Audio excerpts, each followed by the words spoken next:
Foi-me pedido que falasse um pouco sobre como eu me envolvi com a questão do tema da natureza. O título original do livro é Natureza Viva. Ele foi publicado em 2001, foi republicado em 2019 e foi novamente ampliado, e aí foi ampliado pela Sociedade Criacionista. E eu costumo dizer que acho que a minha infância livre foi o motor para a profunda admiração que eu sempre tive e tenho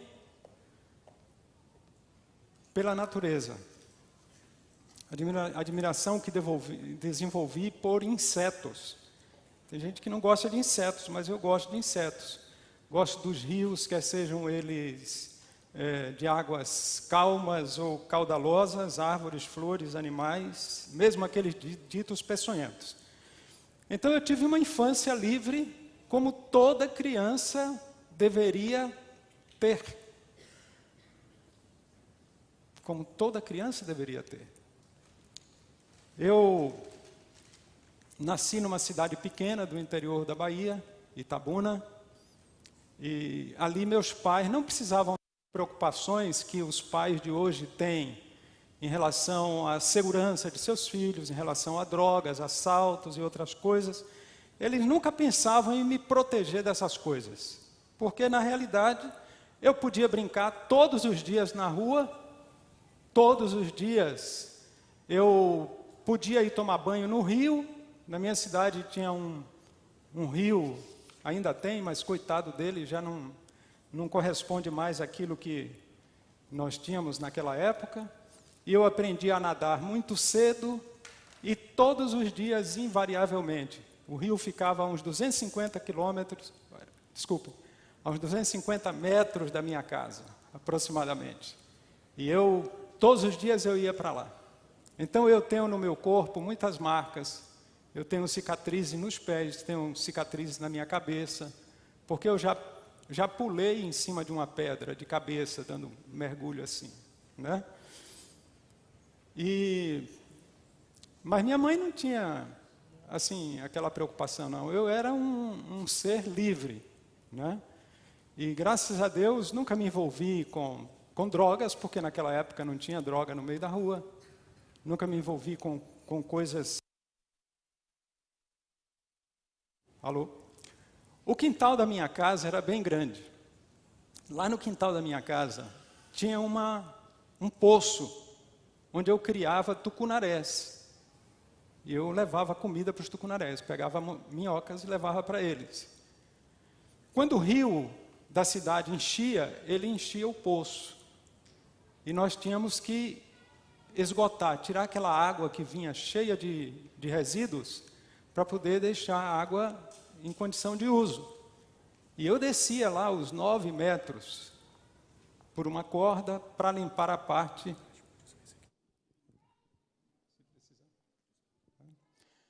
E eu descia ali para limpar a última parte do poço. E lá dentro sempre tinha muitos caçotes. Os caçotes é da família dos sapos. Eles são muito feios, assim, né? Você olhando, eles são muito magros, olhos esbugalhados. E quem não gosta de sapo, muito menos vai gostar de um caçote. Mas eu ficava ali, pertinho deles, e eles pulavam em cima das pernas, a gente nunca tinha medo. No meu quintal tinha uma casinha na árvore, em cima de um pé de aroeira. Tinha uma parreira, onde uma vez eu achei um ninho de cobras, não é? E recolhi uma bacia de rosto, não é? de ovos de serpente, que eu levei lá para a porta da minha casa, quebrei, só para ver as cobrinhas caminhando por ali.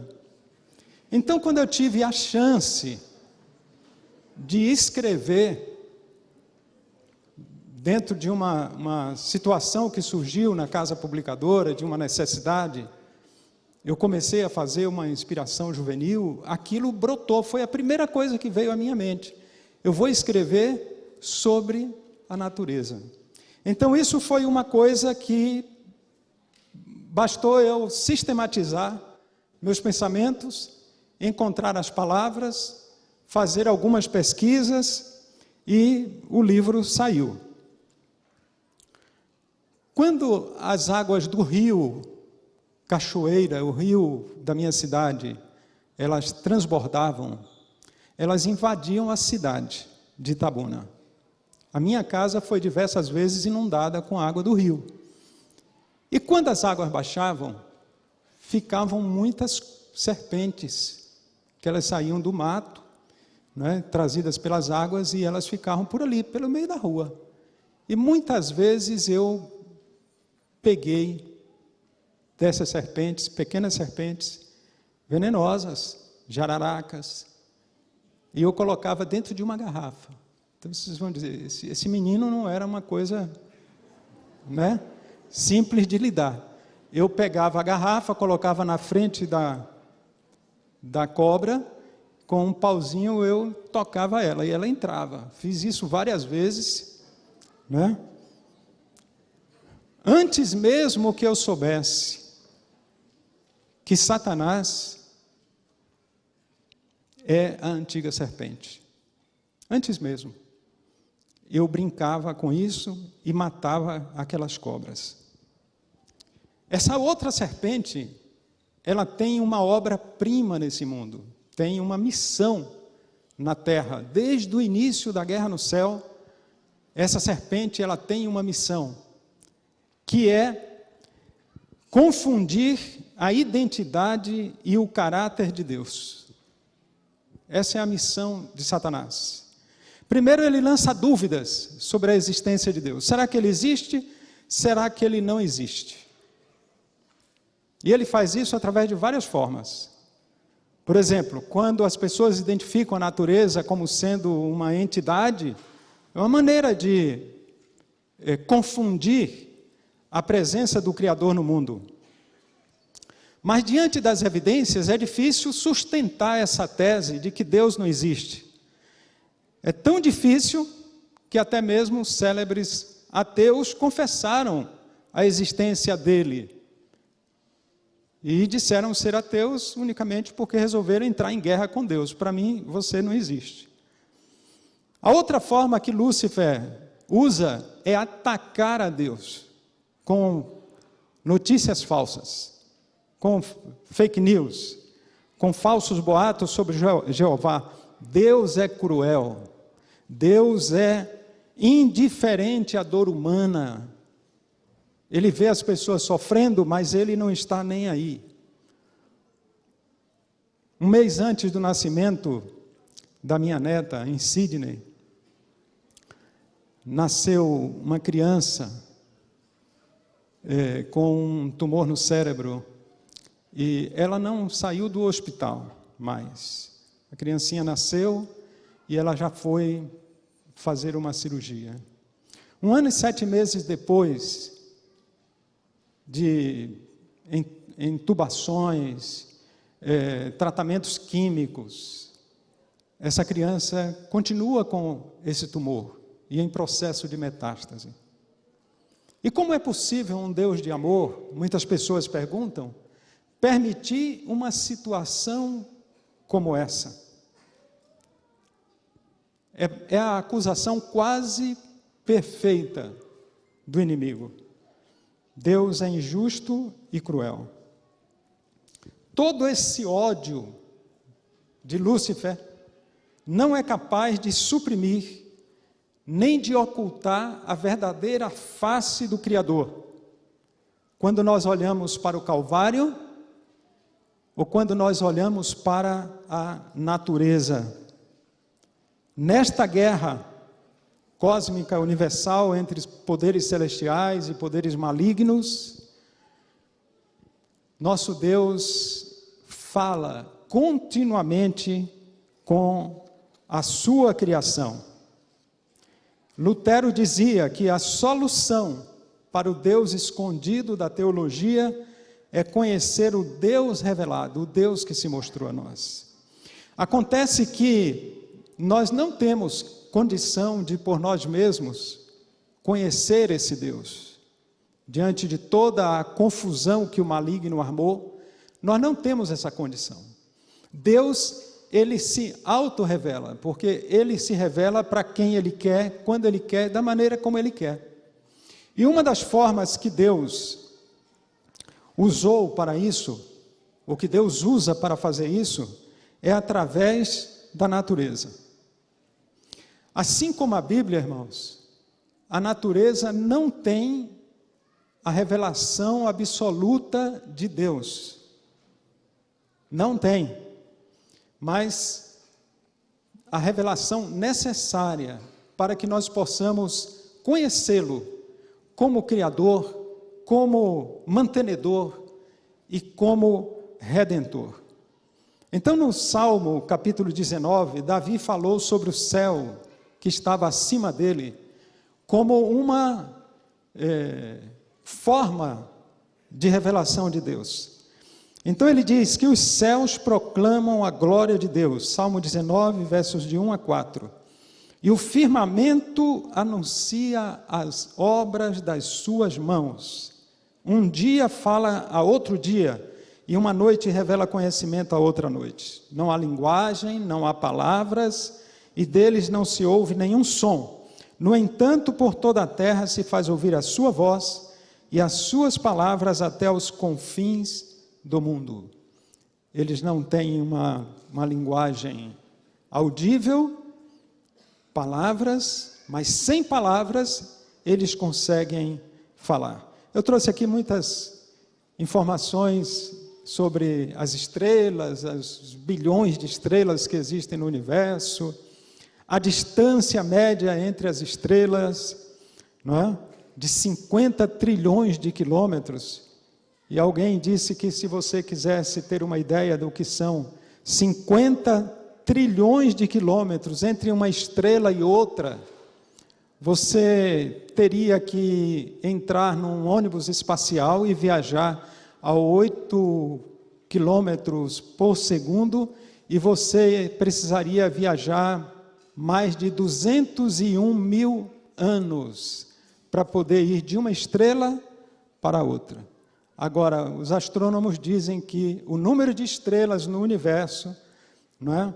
Aliás, só na nossa galáxia, na Via Láctea, isso pode chegar a mais de 1 trilhão de estrelas.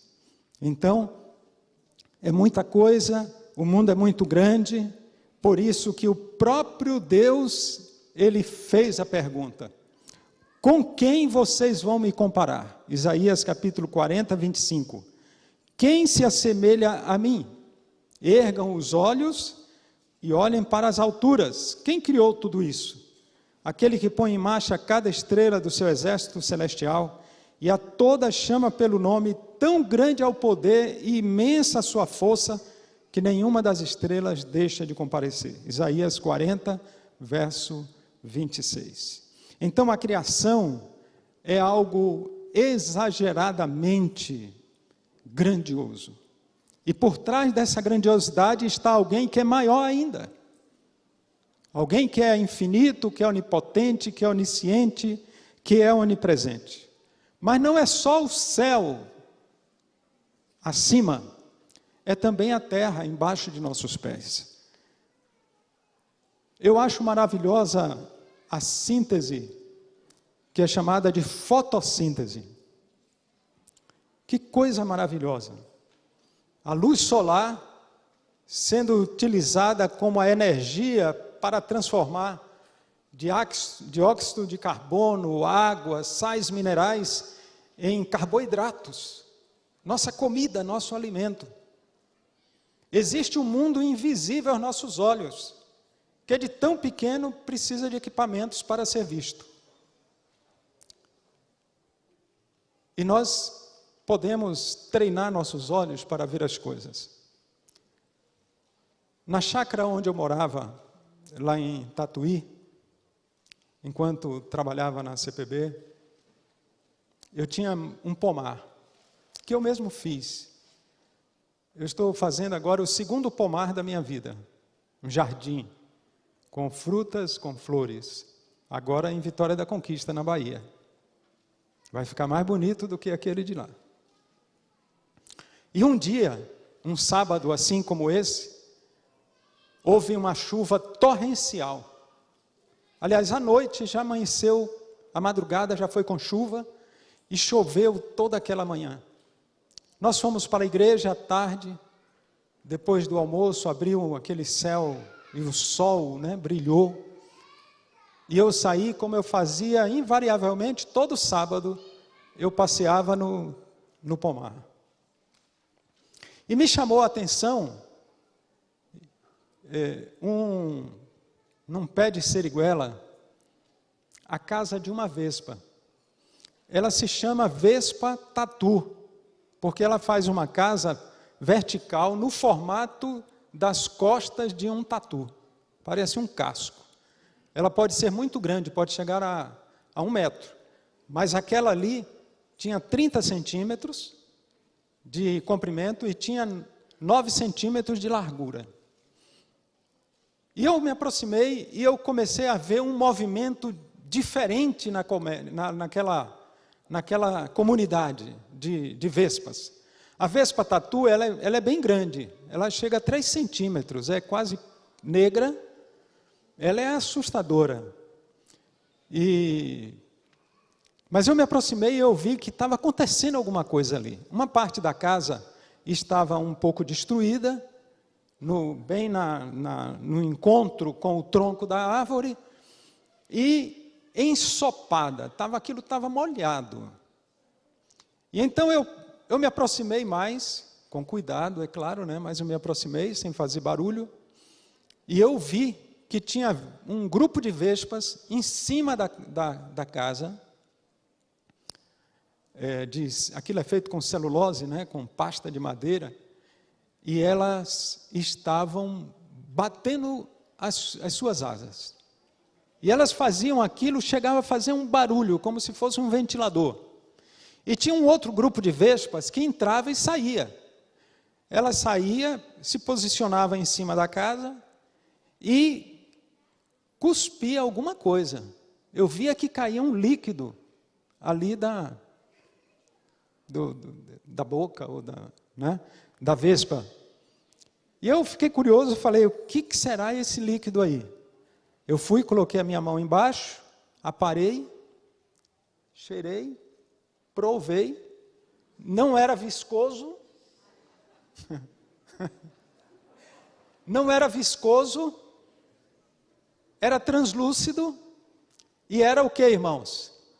Água. Água limpa. Era a água que as vespas estavam tirando de dentro do ninho. As que estavam em cima estavam secando por fora. E as que entravam e saíam, iam lá dentro, sugavam e tiravam a água para fora. Que coisa maravilhosa. Você não se emociona com isso, não? Eu me emocionei muito. E no Natureza Viva de 2001 eu incluí essa história, porque ela me fala, que Deus aparelhou as suas criaturas, mesmo aquelas criaturinhas menos interessantes para nós, Na verdade, nesse mundo animal não existe nada feio, eles são bonitos como eles são, Pode existir para dentro dos nossos parâmetros, mas a natureza é linda. E Deus aparelhou as suas criaturas, as menores, com ferramentas inteligentes, para que eles pudessem solucionar as suas dificuldades. E ali estavam aquelas vespas, enxugando a sua casa, O evolucionista vai dizer, não, elas aprenderam isso, passaram tantos milhões de anos aprendendo a enxugar a casa. Você já pensou? Que situação. Eu me aposentei faz 5 anos. Então eu tenho um quintal de 700 metros. onde eu plantei várias árvores perfumadas. Eucalipto citriodora, citronela, canela, cravo da Índia, capim-limão, melissa, aroeira salsa. Existem duas espécies de aroeira, né? Aroeira pimenta, que produz não sei se vocês já viram, uma pimentinha cor-de-rosa, que nos restaurantes franceses vende o grama por uma fortuna. Aquilo a gente tem no meio da rua, né? Eu cresci num pé de aroeira, né? Tinha uma casinha no pé de aroeira. E a semente, a pimenta rosa, sai da aroeira.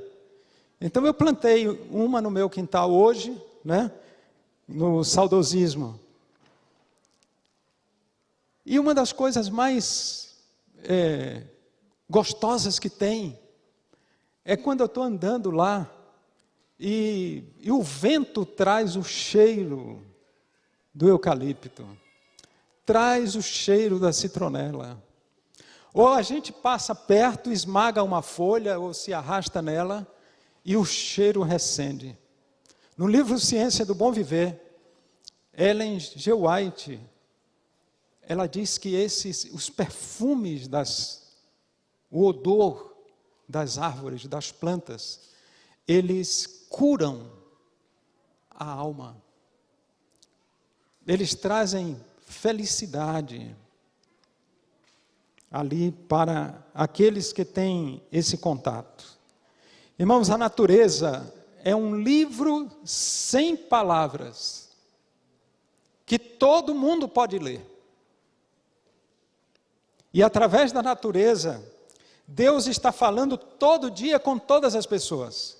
Por isso que o apóstolo Paulo diz que os homens, os seres humanos, são indesculpáveis. Olha, é muito grave, muito sério o que Paulo diz em Romanos, capítulo 1, versos 19 e 20. Porque o que de Deus se pode conhecer é manifesto, através das obras da natureza, não somente das obras acima no céu, mas abaixo, na terra, no mar.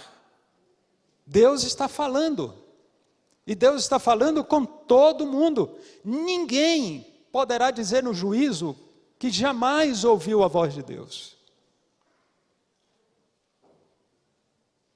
Poderá dizer que não prestou atenção, não quis atentar para o colorido das flores, para o perfume das plantas. No livro Ciência do Bom Viver, página 264, Ellen White diz que as flores são preciosas mensageiras do amor de Deus à sua família sofredora neste mundo.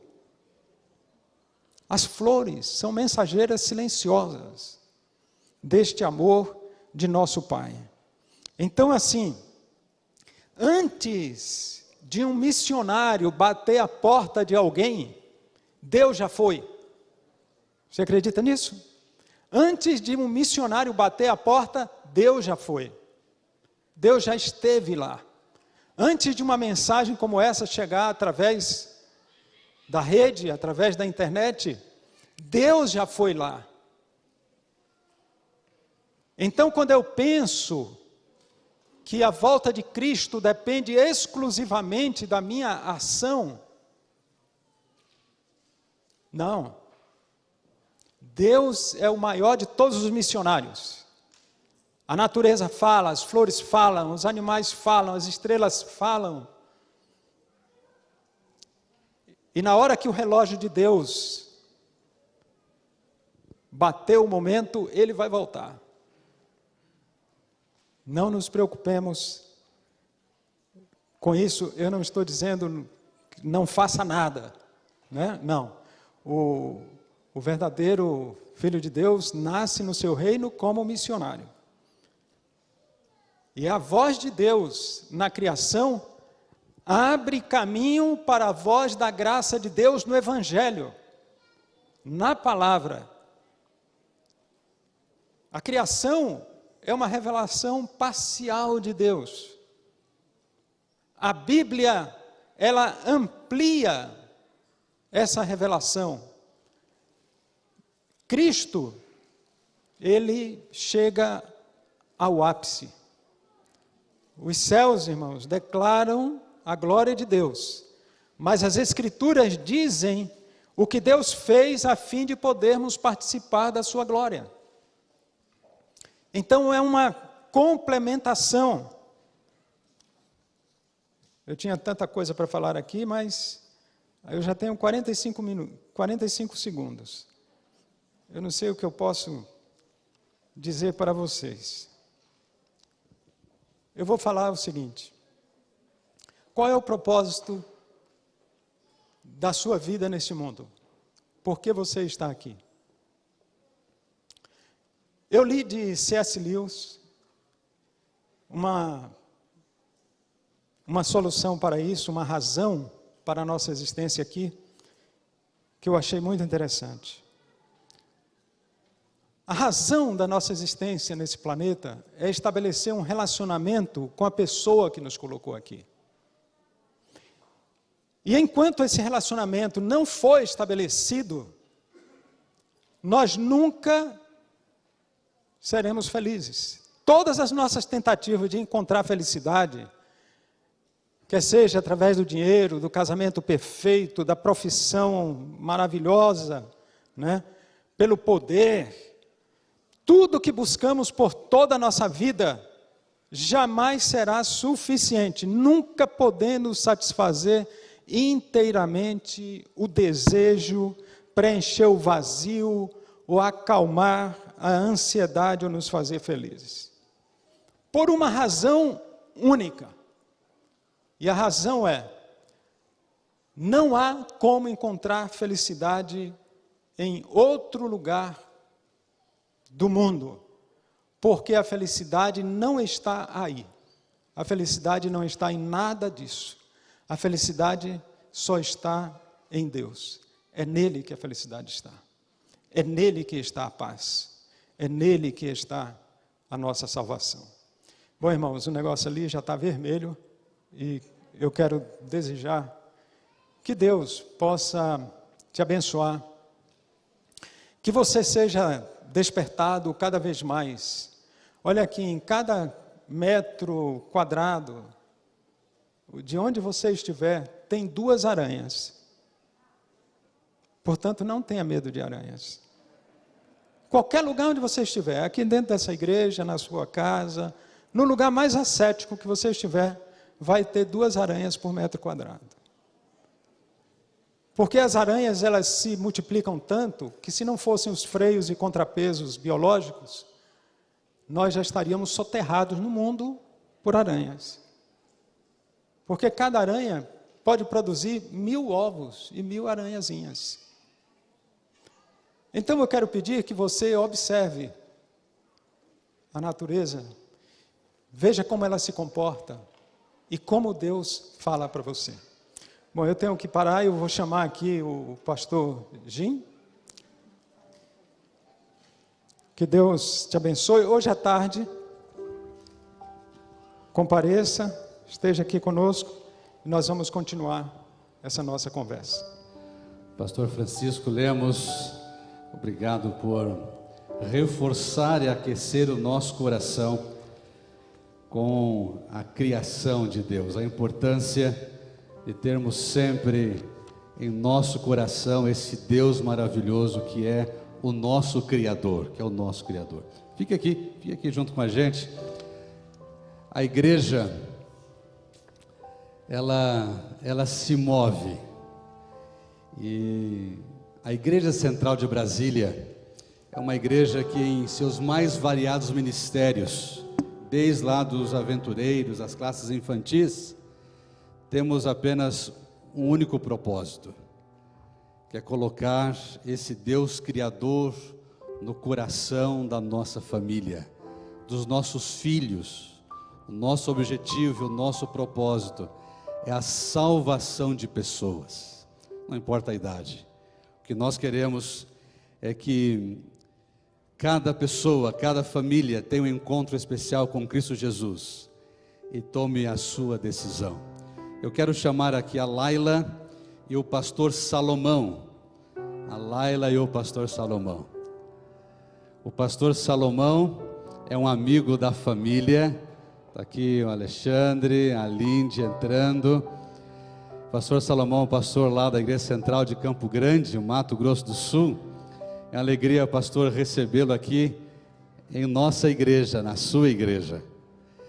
E a Laila, você percebe a Laila ali com a camiseta do coral, ela está com um lenço dos aventureiros, e você não percebeu, está com a calça da educação adventista. Isso é um recado especial para a gente. É uma jovem, a juvenil, que está sendo alcançada, foi alcançada por esses mais variados ministérios. Temos aqui a professora Luciana, representando a educação adventista, professora da classe, pastor também da educação, está aqui o pastor Arturo. Temos o coral jovem que já se posicionou, o pai da Laila, Alexandre, nós chamamos carinhosamente de Xandão, né? É um dos pioneiros do coral jovem. Desde a sua abertura, Alexandre canta no coral. Passou essa paixão para a Laila, né, Laila? Passou a paixão de cantar no coral para a Laila. Deus seja louvado por isso. Pastor Salomão, alegria de recebê-lo e também de que o Senhor conduza esse batismo. Pastor Jim, muito obrigado por nos convidar, juntamente com a família da Laila, para participar desse momento super especial. Eu tive a oportunidade de conhecer a Lindiana, porque chegamos aqui em Brasília juntos, no final de 2004, início de 2005, nós trabalhamos juntos aqui no Ministério, ela como secretária da presidência da associação, e eu como pastor distrital e depois departamental de pequenos grupos. E ali a gente teve grandes momentos de amizade. E essa amizade se tornou tão grande que hoje eu sou avô da Laila. A Laila é uma menina muito especial. Ela tem se dedicado a Deus. Fizemos os 20 estudos com ela à distância por WhatsApp. E eu fico muito feliz de estar aqui para realizar esse dia, esse batismo da Laila. Alexandre, você é um grande amigo. A gente fez uma amizade muito grande. Deus tem nos abençoado. E eu não vou falar nome por nome das pessoas aqui, mas destacar aí o Bené, a Janete, o Márcio e também a Marli, que são os avós da Laila por parte de pai e por parte de mãe. Laila, você tomou a decisão de batizar. Você vai nascer hoje. Hoje é o seu nascimento. Você vai descer as águas batismais e vai sair para uma nova vida. Digo para você o seguinte: você é uma garota que está em crescimento físico, emocional, espiritual, mas para Deus você está nascendo nesse dia. E eu falo para todos vocês que estão aqui à frente e todos vocês que estão na igreja: cuidem da Laila. Ela vai nascer hoje, um bebê, está aqui na gestação. E quando ela nascer, todo bebê, ele começa a andar. E a Laila vai andar nos caminhos do Senhor. Pastor Jim, essa é uma garota, assim como os outros batizandos que estarão nascendo hoje, que precisa serem olhados de forma diferente. Porque quando a gente tem um bebê que nasce, esse nascimento vai ter um desenvolvimento.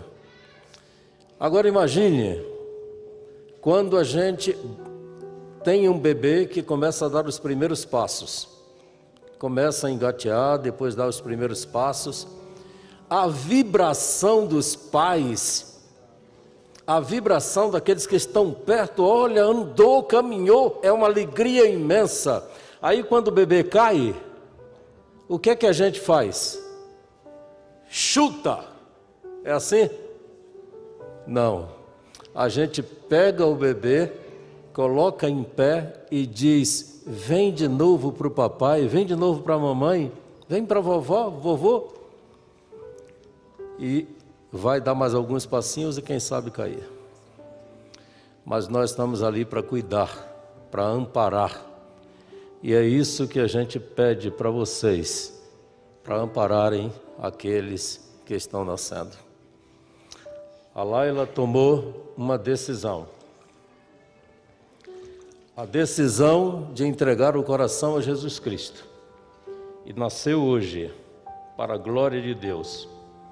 É por isso que, como pastor da Igreja Adventista do Sétimo Dia, de acordo com a ordem de Jesus Cristo, Laila, eu te batizo, seu vovô, emprestado, que seus avós estão ali, mas eu quero ter esse prazer aqui agora, de como pastor da Igreja Adventista, seu avô, batizo você, minha neta, Laila, em nome do Pai, e do Filho, e do Espírito Santo. Amém.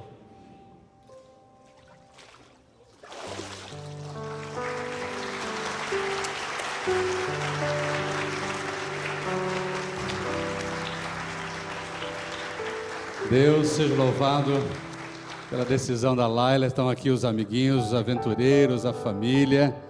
Amém, parabéns, viu, Laila? Mas queremos chamar aqui o Glauber. O Glauber, ele vai entrar aqui. Eu acho que a família podem sair para dar os seus abraços depois que a Laila voltar para se trocar. O Glauber, ele está com a camiseta do Coral Jovem. É mais um fruto desse lindo ministério onde está a Ada, a nossa diretora do coral.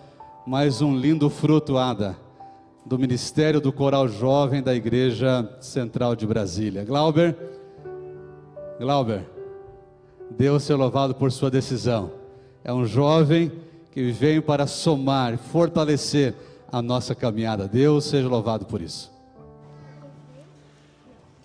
Aqui estão os pais do Glauber, a irmã, a sogra também. Se vocês puderem vir um pouquinho mais à esquerda de vocês. Isso mesmo, muito obrigado. Querida igreja, como é bom ver a decisão de um jovem. O Glauber, no começo deste ano, né? Isso. Começo deste ano, conheceu a Suzy. E a Suzy, muito participativa aqui na igreja, a Suzy está aqui também ao lado. E falou assim, Glauber, eu quero te levar para uma atividade muito especial, missão urbana. E no domingo pela manhã, a primeira atividade que ele participou da nossa igreja, missão urbana, ali ele atendeu os moradores em situação de rua, gostou bastante, participou da missão Caleb também agora no mês de julho, lá no sítio da Abadia, onde nós, os jovens da igreja, colocamos ali, plantamos a última igreja, a última cidade sem presença adventista aqui no território da APLAC. E o Glauber participou também, e ele já entrou no coral, participou das atividades do coral, e agora ele está entregando a vida a Jesus. Glauber, aqui está a sua família. Cada uma dessas pessoas faz parte da sua família agora. Também você pode ver aqui outros integrantes da sua família. Eu tenho certeza que eles estão felizes, mas Deus está feliz com a sua decisão. E essa semana nós estávamos conversando, falei, Glauber, você está animado? Ele, mal posso esperar, eu já estou tremendo, já estou arrepiado, eu preciso entregar a minha vida a Jesus para ser uma nova criatura, para ser um missionário. Por isso, Glauber, para perdão dos seus pecados, para que você nasça como um missionário, para que você tenha uma novidade de vida, para que os seus pecados sejam perdoados e também o seu nome seja escrito no livro da vida, eu como seu pastor te batizo em nome do Pai, do Filho e do Espírito Santo, e a igreja diz: amém.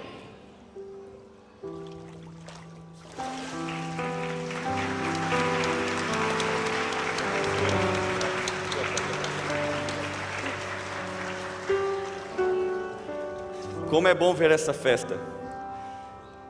Numa pandemia, a nossa igreja não parou.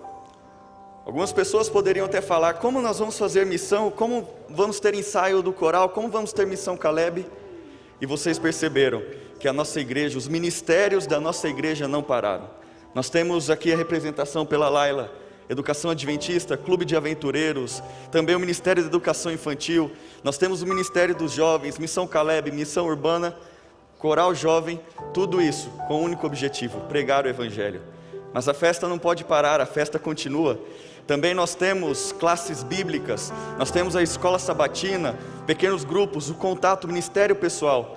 Por isso agora eu quero convidar o pastor Jim, também a Kátia e o Rafael, pois eles entregarão a vida a Jesus, para mostrar que realmente a nossa igreja não parou. A pregação do Evangelho não pode parar. E todos nós somos chamados para pregar o Evangelho com a nossa vida. Pastor Leonardo, é uma alegria estar ouvindo as suas palavras, narrando um pouquinho da conexão e do movimento da Igreja Adventista Central de Brasília, que mesmo também sendo impactada pela pandemia, na sua presença e seguindo seus decretos, mas essa igreja e os seus ministérios não pararam um só dia nos bastidores, trabalhando, se conectando com pessoas, fazendo ligações, os ministérios ativos, as classes bíblicas acontecendo. E aqui nós estamos colhendo os frutos do trabalho de toda uma grande família, a família da Igreja Central de Brasília. E com isso eu coloco aqui todos os ministérios. Alegria aqui, Rafael e Kátia, de receber vocês aqui no tanque de batismo. Ali está o papai, o irmão, a irmã, né? A família sua também está aqui. E esse casal, ele já vem sendo preparado há um bom tempo. Onde está o irmão Hélio? Irmão Hélio, irmão Josias, chegue mais próximo aqui. São os líderes da nossa classe Novo Tempo, a classe bíblica de aprendizado, de formação inicial bíblica. Eu não consigo ver irmão Hélio, está mais um cantinho.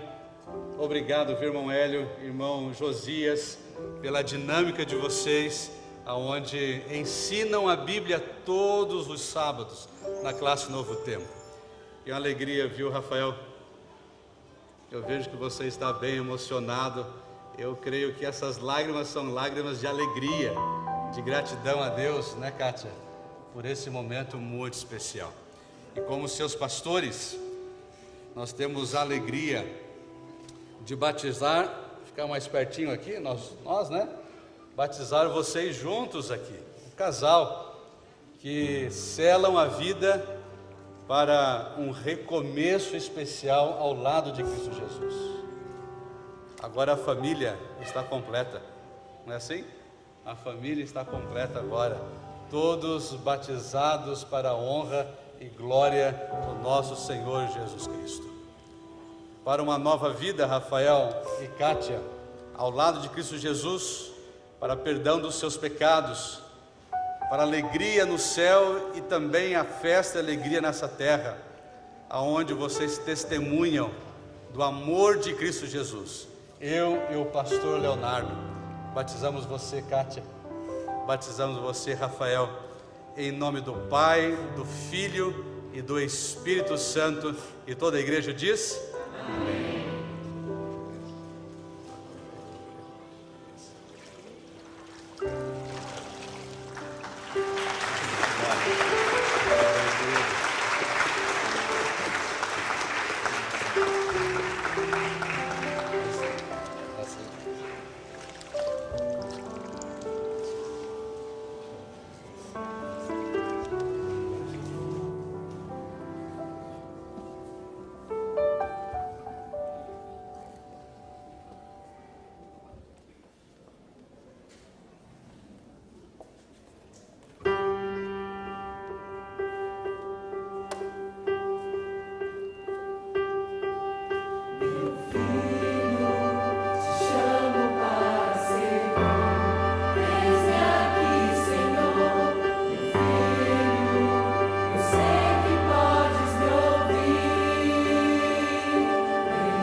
Deus seja louvado, coral jovem. E essa música foi um recado e um chamado para você. Você percebeu que os batismos, eles passam pelo coral jovem. Foram ali preparados, outros ministérios também se envolveram. Mas o coral cantou hoje, se Cristo chama, qual é a resposta? Não, de novo, se Cristo chama, a resposta é? Eu vou. É isso mesmo. Se Cristo chama, eu vou. Eu vou fazer o quê? Para onde eu vou? Eu vou anunciar a volta de Cristo Jesus. Eu vou espalhar o Evangelho eterno. Eu vou conectar com pessoas. Eu vou levar a Cristo. Eu vou salvar pessoas em nome do Senhor Jesus. É a igreja se levantando. É o povo se conectando. É a igreja sendo uma ponte, tirando as pessoas do reino das trevas e levando para o reino de Cristo Jesus. Deus seja louvado por isso. Coral Jovem, obrigado pelo ministério de vocês. Obrigado pela dedicação de vocês. Eu sei o quanto foi difícil nesses dias onde os ensaios eram virtuais. Eu sei o quanto vocês se dedicaram. A Ada e toda a equipe, pastor Leonardo também. Mas aqui estão os frutos, queridos. Valeu a pena. Continue firmes. Continue cantando e pregando sobre o amor de Cristo Jesus. A gente sempre fala nos bastidores que o cantar é apenas um detalhe. O mais importante, a missão do coral jovem é ter essa cena aqui, a Laila, que vem influenciada pela família com o pai, nós temos aqui o Glauber, temos também o Rafael e a Kátia. Essa é a missão do coral jovem, salvar os nossos jovens para Cristo Jesus. Deus seja louvado por isso. Se Cristo chama, eu vou. Quero ver a sua mão respondendo a esse eu vou, dizendo, pode contar comigo, Senhor, eu estou disposto a fazer parte desse grande movimento de levar pessoas para a transformação em Cristo Jesus. Vamos orar? Feche seus olhos. Pai bondoso que está nos altos céus, obrigado por mais essa festa especial. Obrigado pelo testemunho, Senhor, da Laila, do Glauber, do Rafael e da Kátia. Eles vêm aqui, Senhor, à frente da congregação, à frente da família, para dizer qual é o lado que eles escolheram. E eles estão dizendo, o Senhor nos chamou e nós estamos indo.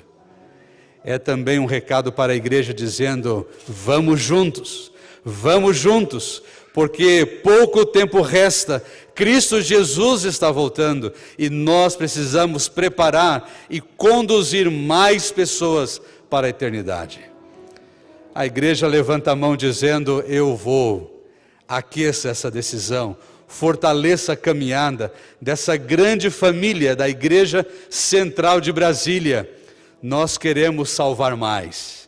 Nós queremos levar mais pessoas para Cristo Jesus, bondoso Deus. Derrame o poder do Espírito Santo para que a igreja, para que os ministérios, para que a família tenha a oportunidade de salvar mais uma família, mais um casal, mais um jovem, mais um adolescente, mais um juvenil. Nos dê essa alegria, Senhor, de levarmos mais pessoas para o batismo, para a decisão, para ter um encontro especial com o Senhor. Obrigado por isso, em nome de Cristo Jesus. Amém.